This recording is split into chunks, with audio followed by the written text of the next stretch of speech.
Hey guys, Deb here, and I've had a few questions recently about how I balance that, being a mum, homeschooling mum, as well as running my own home business. And I know there's a number of you that have amazing home businesses that are that either I follow or you follow me, and I really get inspired by you.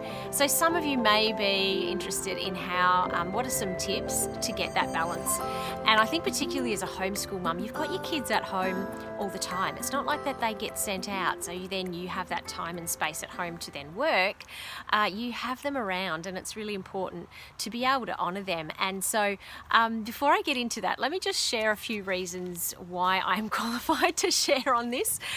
So basically, I began doing this homeschool home biz balance about 4 years ago, and at the start, even though Roy was very supportive, he still wanted to make sure that I kept our family going. So I was responsible for keeping the house clean and making sure meals were on the table at night and making sure the kids were actually educated.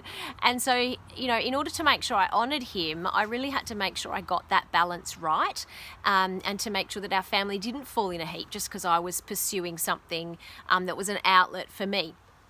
So, which was I really needed. I really did need to be able to have some time with friends. I needed to feel like I was offering something to the world that went beyond just my family. And I feel like I needed to be talking to people that weren't just children under the age of 10 years every day. So these are some of the things that I did in order to get that balance right. So very quickly though, during this time where I was learning this, my kids were aged between 5 and 10 years. And so what I did was during the daytime, it was kids' time, it was home time. So I made sure that I was giving that time to schooling, to getting things cleaned, to creating the recipes I wanted for the week or snacks for the kids, making sure I planned ahead. I had a schedule for each day of what cleaning jobs got done and what I was going to be cooking, whether it was getting bread ready or getting kombucha ready or whatever it was. I had a plan for what I needed to do each day. And then after dinner, we always had a very good bedtime routine with the kids, and they'd all be in bed by 7:30, 8 o'clock for our oldest maybe.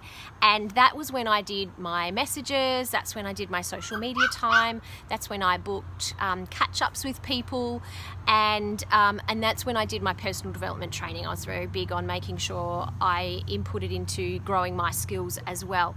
And then about 2 weekends per month, I would have bookings for a market or face-to-face workshops if that's what I wanted to do. So that is a bit of the picture of what I would do. And in that time, following that program, I was able to rank up 4 times. That was in a 12-month period. It was actually less than a 12-month period. It was about 9 months.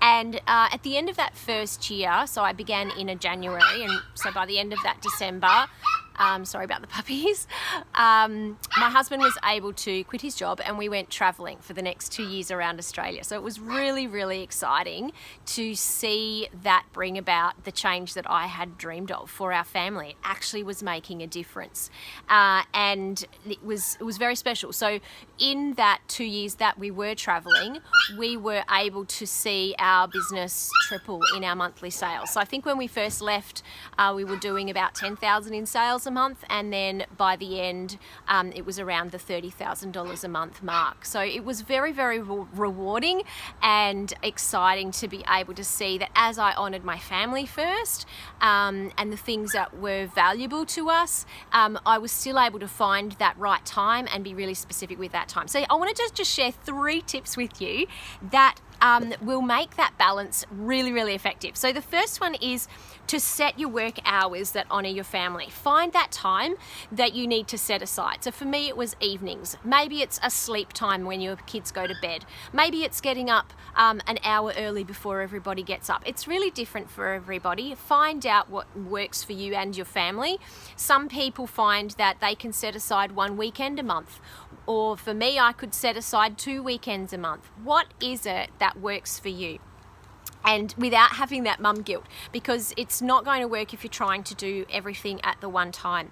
And within that first tip, in setting aside that time for your work hours and for family, is also that space, making sure you've got a proper space to do that work.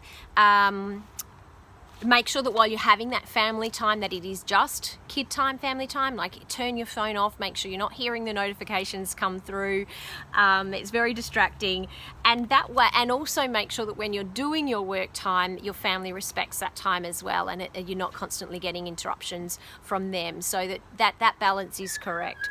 Tip number 2 is to be really clear about what tasks you're going to be doing when you're in your work hours. It's no good just, feeling like you're being busy and not actually getting anything that's going to be income producing during that time. Otherwise, you just won't see growth and you'll become very frustrated. So things that are time wasters are, scrolling Facebook or Instagram without an actual strategy to that, not knowing who you're wanting to connect with. So I actually have a list of people that I want to connect with each day, whether it be customers, whether it be just general friends, whether it be leaders. I have a strategy of who I'm connecting with each day, so I can get into it very quickly. I can be genuine about what I'm wanting to say to them, and I'm not fluffing around. I also know which self-development that I'm working on each week as well. So it's really important that you say, for example, Fraser Brooks says for every hour of self-development, you put in an hour of work. So there has to be some action. I always write 1 or 2 action points that I take from any self-development that I do, and I put it into action that week to make sure that it isn't wasted.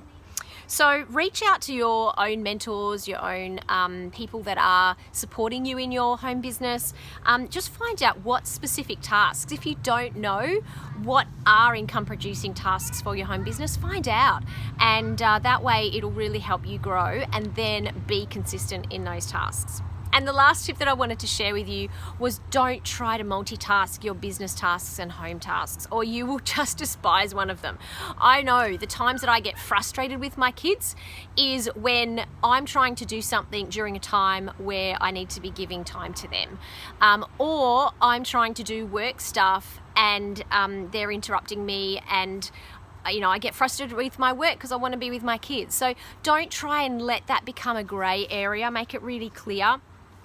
So be wholly present for your family when it's family time, and be wholly present for your business when it's business time.